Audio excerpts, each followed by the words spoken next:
Hello friends, welcome to our show soul यानी science and art of living. मैं हूं आपके साथ शिखा। जैसा कि आप जानते हैं कि इस कार्यक्रम में हम साउल ट्रीटमेंट के माध्यम से हार्ट पेशेंट को किस तरह से सही कर सकते हैं, इस बारे में बातचीत करने हैं। अगर आपका भी है कोई सवाल जो कि हार्ट प्रॉब्लम से जुड़ा हुआ है और आप चाहते हैं कि उसका समाधान हो साउल के माध्यम से, तो आप कॉल कर सकते हैं। डॉक्टर साहब, बहुत बहुत स्वागत है आपका हमारे कार्यक्रम में। Thank you. डॉक्टर साहब, एक सवाल आपसे करना चाहूँगी आज मैं सबसे पहले कि जब भी किसी पेशेंट को हार्ट प्रॉब्लम होती है तो वो अपने जो लोकल डॉक्टर होते हैं, कार्डियोलॉजिस्ट, उनके पास जाते हैं और डॉक्टर्स हड़बड़ाहट में हार्ट पेशेंट को बहुत सारी चीज़ें बताते हैं। आप ये टेस्ट कराइए, ये मेडिसिन लीजिए, हॉस्पिटल में एडमिट हो जाइए। उस कंडीशन को एक पेशेंट किस तरीके से हैंडल करे? देखिए, पहला बात तो ये समझ जाए, हार्ट का पेशेंट का मतलब ही है कि उसकी 70-80% ब्लॉकेज हो चुकी है, उसको चलने में दिक्कत हो रही है और उसको आगे जाके अगर ऐसा ही चलता जाएगा हार्ट अटैक होने की संभावना है। ये बात को मुद्देनजर अब आगे समझते हैं हॉस्पिटल के डॉक्टर्स के पास क्या होगा। देखिए, दो तरह के डॉक्टर के पास जाते हैं। एक तो जो हार्ट के हॉस्पिटल में उनके पास, ज़्यादातर लोग उनके पास स्ट्रेट जाते नहीं है, पहले लोकल डॉक्टर्स के पास जाते हैं। अच्छा, लोकल डॉक्टर का इमीडिएटली जो करने का चाहिए, जो सही है उनके लिए करना, वो ये है कि उनको बताएं कि भाई ये जांच करा लो जिससे पक्का हो जाए हार्ट की बीमारी है, और उसके बाद दवाइयाँ दे और उसके संग खान पीन, रहन सहन ये बता दे भाई किस तरह से खाना है, आपकी कोलेस्ट्रॉल ज़्यादा, आपकी बीपी ज़्यादा है, और उसके हिसाब से उसकी दवाइयाँ लिख के दे और पेशेंट को बोले इस तरह से चलो, इससे आपको इम्प्रूवमेंट हो जाएगा और आगे अगर आप ऑपरेशन की इच्छा है तो फिर मैं आगे उधर भेज दूँ। पर हुआ क्या है आजकल कि हॉस्पिटल से सारे लोगों के कॉन्ट्रैक्ट बन गए हैं कि मेरे पास आप पेशेंट भेजो, हम आपको इतना परसेंटेज वापस कर देंगे। और ये जो किकबैक का सिस्टम है, ये मेडिकल साइंस में बहुत ही ख़राब हो चुका है और ये चल रहा है। जैसे ही हॉस्पिटल के अटैच जो डॉक्टर्स हैं ऐसे जिनसे ऑलरेडी हॉस्पिटल के कॉन्ट्रैक्ट उनके पास गए और वो इमीडिएटली चाहते हैं कि आप हॉस्पिटलाइज्ड होके इमीडिएटली बाईपास सर्जरी या एंजियोप्लास्टी कर लीजिए, ये मैं अवॉइड करना चाहूँगा। मैं चाहूँगा कि पेशेंट्स हार्ट के डॉक्टर से पहले बात करें कि सर मुझे को पहले दवाइयाँ और खान पीन, रहन सहन, लाइफस्टाइल से आप आगे ठीक करिए, हमें ऑपरेशन या बाईपास सर्जरी, एंजियोप्लास्टी की ज़रूरत मुझे अभी नहीं, मेरी इच्छा नहीं है करने की। देखिए, करना ना करना तो पेशेंट के ऊपर डिपेंड करता है, पर डॉक्टर फोर्सफुली करवा देते हैं या उनको बोलते हैं आप जाओ वहाँ पे एंजियोग्राफी कराओ। एंजियोग्राफी से पहले वो भी बता सकते थे आप सीटी एंजियोग्राफी कराओ, देख तो लें कितनी ब्लॉकेज आती है। तो ये एक मुश्किल है पेशेंट के सामने। पर मैं मेडिकल साइंस को छोड़ के भी नहीं चलना चाहता हूँ, पर मैं मेडिकल साइंस के साथ चाहता हूँ लाइफस्टाइल, मेडिकल साइंस की दवाइयाँ यूज़ हो जाए, लाइफस्टाइल को चेंज कर लें, ये दोनों कर लें तो हमारा काम बन जाएगा। जी बिल्कुल डॉक्टर साहब, जैसे कि आपने बोला कि दोनों चीज़ें अगर हम कंटिन्यू करें, मेडिकल साइंस भी साथ ही लाइफस्टाइल भी, तो प्रॉब्लम काफ़ी हद तक सॉल्व हो सकती है। लेकिन सवाल यहाँ पर फिर से वही आता है कि पेशेंट जब बीमार होता है तो वो इस कंडीशन में नहीं होता कि वो एक सही डिसीजन ले पाए अपने अकॉर्डिंगली और शायद घबरा जाता है। अब डॉक्टर से सजेस्ट करते हैं कि आप ये टेस्ट कराइए या एडमिट हो जाइए, तो कौन सी चीज़ों का जानकारी होना एक पेशेंट के लिए बहुत ज़रूरी है? देखिए, एडमिशन कब जरूरत है मैं आपको बता दूं। एडमिशन तब जरूरत है जब पेशेंट को बैठे बैठे पेन हो रहा है या स्लाइटेस्ट एक्सर्शन, बाथरूम जाने में भी उनको दर्द हो जा रहा है कि एकदम कोई काम के लायक नहीं रहा। ये स्टेज है जब एडमिशन की ज़रूरत हो सकती है और एडमिट करके डॉक्टर कंट्रोल कर सकते हैं। ये भी कर सकते हैं कि आप दवाई लो, 1-2 दिन में अगर आराम ना हो तो आपको एडमिट करना पड़ेगा, ये हो सकता है। एडमिशन एक वक्त ज़रूरत होता है, उसको मैं कभी नकार नहीं सकता। जब हार्ट अटैक हो जाए, हार्ट अटैक हो जाए तब एडमिशन, हार्ट अटैक हो जाए पेशेंट को कैसे पता चलेगा? ना उसके छाती में बहुत ज़ोरदार पेन होगी या बैठे बैठे सांस फूलेगी। ये पेन या सांस फूलना बैठे बैठे होनी चाहिए और इतनी ज़्यादा कि पसीना आने लग जाए, लग रहा है कि मैं एकदम गिर जाऊंगा या बेहोश हो जाऊंगा, वो स्टेज है जब आपको ना बोलना ही नहीं है एडमिशन के लिए, उस वक्त तो एडमिट करना ही है। पर वो पेशेंट बोलता है मैं घूमते फिरते आराम से डॉक्टर के पास गया हूँ, ड्राइव करके गया हूँ, पैदल चल के गया हूँ और मेरे को कोई तकलीफ नहीं, पर डॉक्टर बोलते हैं अभी कभी एडमिट करो, मेरे को सांस फूलता है पर थोड़ा बहुत मेहनत करने के बाद फूलती है या छाती में दर्द होती है, मेहनत करने के बाद होती है, तब उसको एडमिशन की ज़रूरत नहीं है। उनको दवाइयों पे डॉक्टर को इंसिस्ट करना चाहिए कि भाई, मैं कभी कभी एक मेरे डॉक्टर के संग बात हुआ, बोला यार मेरे पास भी जब बहुत गरीब पेशेंट आता है तो उसको मैं दवाई दे दवा के छोड़ देता हूँ, पर जब पैसे वाला पेशेंट आता है तो उसको फिर मैं एंजियोप्लास्टी, बाईपास सर्जरी की तरफ भेज देता हूँ। तो ये कि एक रूल है, उनको मालूम है कि भाई इससे पैसे निकल सकते हैं तो इनको ऑपरेशन की तरफ ले चलते हैं। तो हॉस्पिटल को तो फायदा होगा, साथ में मेरे को भी कुछ फायदा, क्योंकि एक डॉक्टर का आजकल ये हो गया कि भाई कार्डियोलॉजिस्ट है, हार्ट के पेशेंट से कंसल्ट करके कितना पैसा कमा लेगा, वो तो एक छोटा सा पार्ट है उसके इनकम का। उसका ज़्यादा इनकम है या तो पेशेंट एडमिट हो जाए या तो ऑपरेशन के लिए चला जाए, वहाँ से कमीशन आ जाए, ये सबसे बड़ा इनकम है। और कुछ फिर बहुत सारे और भी चीज़ें होती हैं, बहुत सारे दवाई की कंपनियां हेल्प करती हैं। तो ये एक आजकल सिस्टम खराब हो चुका है। Cardiology has become more of a business than the service. बिल्कुल डॉक्टर साहब, चलिए इस पूरे कमर्शियल बिजनेस के बारे में आपसे बातचीत करूंगी, जानकारी लूंगी, लेकिन फिलहाल एक कॉलर है मुंबई से, उनका सवाल जानते हैं। हाँ, हेलो। हेलो पुष्पा जी बताएं, क्या जानना चाहती हैं? हाँ डॉक्टर जी नमस्ते, मैं आपका प्रोग्राम रेगुलरली सुनती हूँ और मुझे बहुत इंकरेजमेंट मिलता है और मैं बहुत हेल्थ कॉन्शियस भी हूँ और आई am very much into exercises and food changes में मैंने बहुत लाई आपका प्रोग्राम सुनने के बाद। लेकिन मैंने 3-4 दिन पहले ही पूरा फुल बॉडी चेकअप करवाया है तो उसमें स्लाइटली माइल्डली पॉजिटिव दिखाया है, स्ट्रेस टेस्ट में माइल्डली पॉजिटिव। देखिए, I am very much worried. Mildly stress positive, stress test positive का मतलब है कि भाई देखिए ब्लॉकेज होने के चांसेस तो बनते हैं। अगर आपका आगे का टेस्ट, नेक्स्ट टेस्ट ऑब्वियसली बनती है कि आपको एक सीटी कोरोनरी स्कैन करके देखना चाहिए कौन से ट्यूब में ब्लॉकेज है, अगर है कि नहीं है, और है भी तो कौन से ट्यूब में कितने परसेंटेज है, और उसके बाद इसको आगे हम लोग को सोचना चाहिए। पर इसे घबराने का जरूरत नहीं है।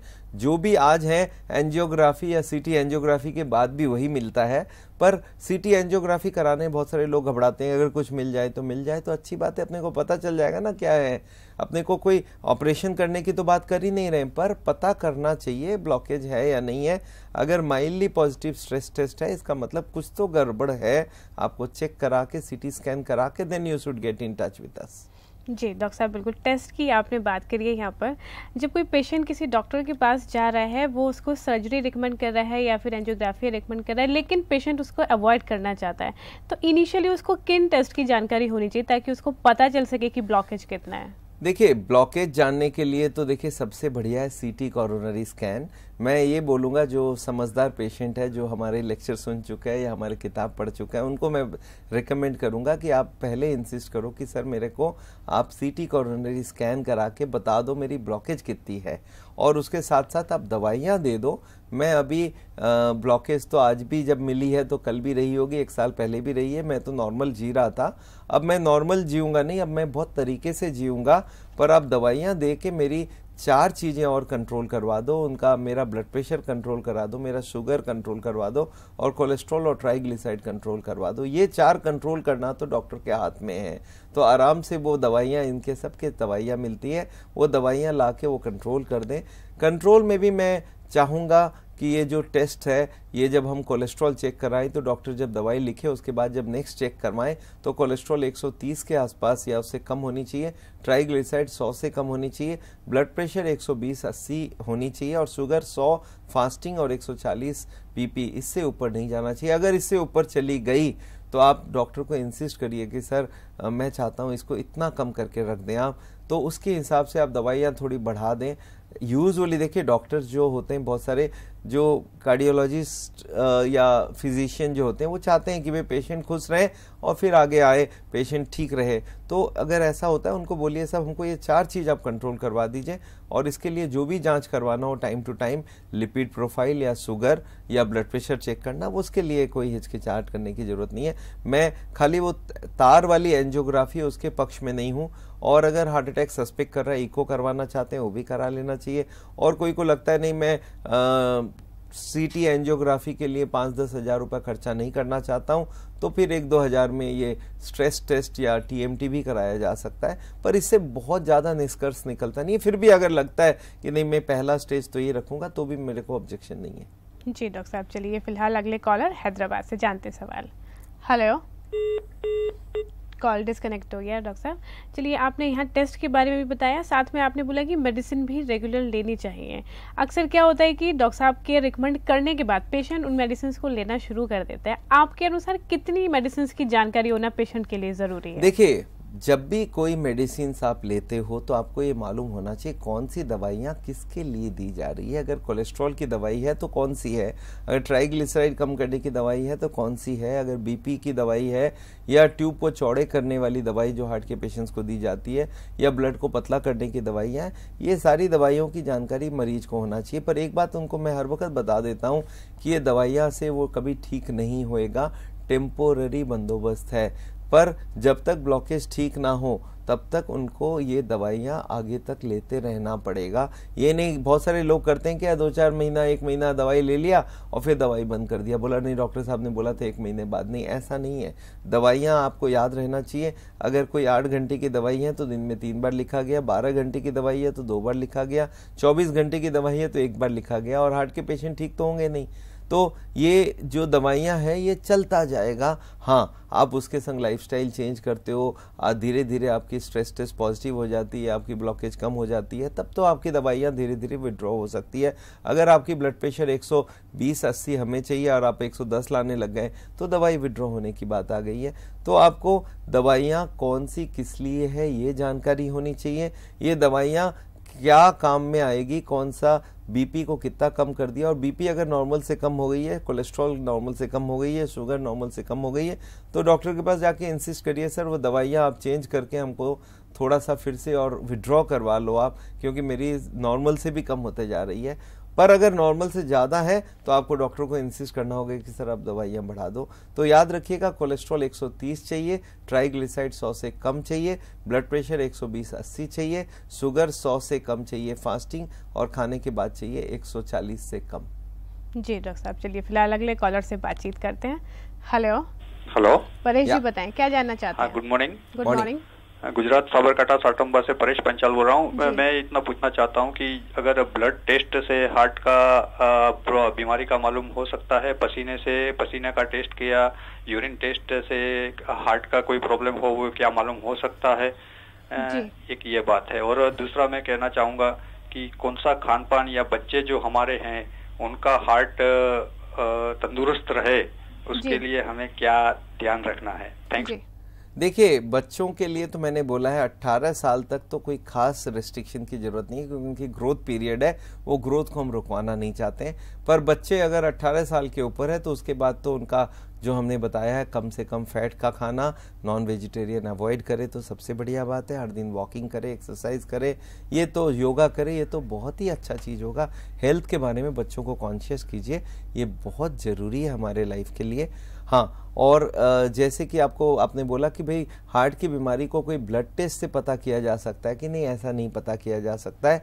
अगर हार्ट की बीमारी आपको चेक करना है तो आगे के ज़माने में हम लोग करवाते थे TMT या एक्सरसाइज स्ट्रेस टेस्ट, और अगर आपको उससे भी पर 70 से कम वाला ब्लॉकेज पता नहीं चलता है, अगर आपको रियल चेक कराना है तो CT कोरोनरी स्कैन करवाइए। हालांकि ये टेस्ट थोड़ा सा महंगा है, 6,500 हज़ार की होती है, तो इसके लिए मैं इंसिस्ट करता हूँ पेशेंट्स को कि एक बार आप सोच के चलो 5 साल में एक बार करा भी लिए, पर हार्ट क्लियर हो जाएगा। देखिए, बाकी बीमारी क्लियर करना बहुत सरल है। एक शुगर का चेक कर लिया तो 50 रुपये में आपको पता चल गया शुगर की टेंडेंसी है कि नहीं। BP चेक कर लिया 10 रुपये में पता चल जाएगा आपका BP कितना है। तो ये वजन चेक कर लिया तो फ्री पता चल जाएगा आपका वजन ज़्यादा है कि नहीं है। तो जो चीज़ आपसे चेक हो सकता है वो तो आप कर ही लीजिए, पर ब्लड टेस्ट से ब्लॉकेज पता नहीं चलता। लिपिड प्रोफाइल से थोड़ा अंदेशा लग सकता है, तो एक लिपिड भी करवाइए। अगर लिपिड हाई है और आपको हार्ट की बीमारी के और फैक्टर्स जो हैं, ब्लड प्रेशर, शुगर, स्मोकिंग, ये सब हाई है, तो आपको एक बार CT स्कैन कराना कंपलसरी बनता है। बिल्कुल दर्शकों, जैसा कि डॉक्टर साहब बता रहे हैं कि किस किस कंडीशन में जो आपकी कोलेस्ट्रॉल हैं, जो ट्राइग्लिसराइड हैं या फिर बाकी चीज़ें हैं, वो किस लेवल पर होनी चाहिए। अगर आप उन चीज़ों को जानते हैं तो उनका ध्यान रखिए, और अगर वो चीज़ें ज़्यादा हैं तो उनको धीरे धीरे रिड्यूस करने की कोशिश करिए। साथ ही आपसे बोलना चाहती हूँ कि अगर आप चाहते हैं हार्ट प्रॉब्लम्स के बारे में पूरी डिटेल में जानकारी, तो TV स्क्रीन पर दिए गए नंबर्स पर कॉल करके फ्री DVDs मंगा सकते हैं। और अगर आप चाहते हैं कि आपके भी नियर बाय एरिया में साउल सेंटर्स हों, तो भी दिए गए नंबर्स पर आप कांटेक्ट कर सकते हैं। अगले हमारे साथ दर्शक जुड़ चुके हैं, उनका सवाल भी जानते हैं डॉक्टर। हाँ, बताइए।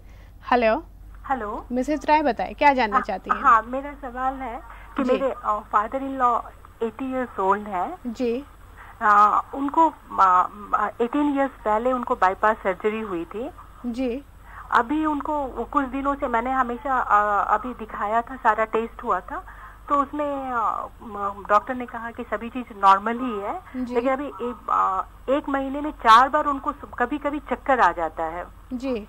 और चक्कर होने के बाद सारा सिस्टम उनका थोड़ा ये हो जाता है, कभी वो उनको मोशन लगता है जैसे बाथरूम जाना है जी, या जी। कभी खाने पीने में डाइट कम हो जाती है, जितना पहले रेगुलर खाते थे उतना नहीं खा पाते हैं जी। तो वो चक्कर आने की क्या वजह हो सकती है? मैंने कल डॉक्टर के पास दिखाया था, डॉक्टर ने कहा नहीं, ECG और पल्स रेट सारा कुछ नॉर्मल है जी। एक बात याद रखिए, उम्र 80 साल है, इसमें चक्कर आने की बीमारी में मेन सबसे बड़ा कारण है सर्वाइकल स्पॉन्डिलाइटिस। ये डीजेनरेटिव डिजीज, आपने देखा होगा लोग कॉलर लगा के घूमते हैं, वो कॉलर वाली बीमारी है जिसको हम लोग बोलते हैं सर्वाइकल स्पॉन्डिलाइटिस।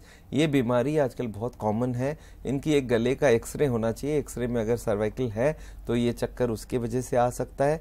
अगर उनकी फिर भी चक्कर इसके बाद, वो कॉलर लगाने के बाद और उसकी दवाई लेने के बाद भी चक्कर आती है, तो फिर ब्लड प्रेशर चेक होनी चाहिए, उनका पल्स रेट देखना चाहिए, एक बार हॉल्टर करके देखना चाहिए मिसिंग बिट्स है कि नहीं है। और अगर इनको चलने फिरने में कोई दिक्कत नहीं है तो 80 साल की उम्र में मैं आगे कोई ज़्यादा टेस्ट कराने की बात नहीं करूंगा, पर एक लिपिड प्रोफाइल जरूर करवा लें। वो अगर ज़्यादा है तो आगे के लिए प्रिकॉशन लेना बहुत ज़रूरी है। जी बिल्कुल डॉक्टर साहब, चलिए आगे की जानकारी आपसे लूंगी, लेकिन इस ब्रेक के बाद। दर्शकों, अभी वक्त हो गया है हमारे शो पर एक ब्रेक का, लेकिन ब्रेक के बाद भी हम आपसे बातचीत करेंगे, साथ ही आपको जानकारी देते रहेंगे डॉक्टर बिमल छाजेड़ के माध्यम से कि किस तरह से आप अपने हार्ट की केयर कर सकते हैं। जल्द हाजिर होते हैं छोटे से ब्रेक के बाद। देखते रहिए साओल।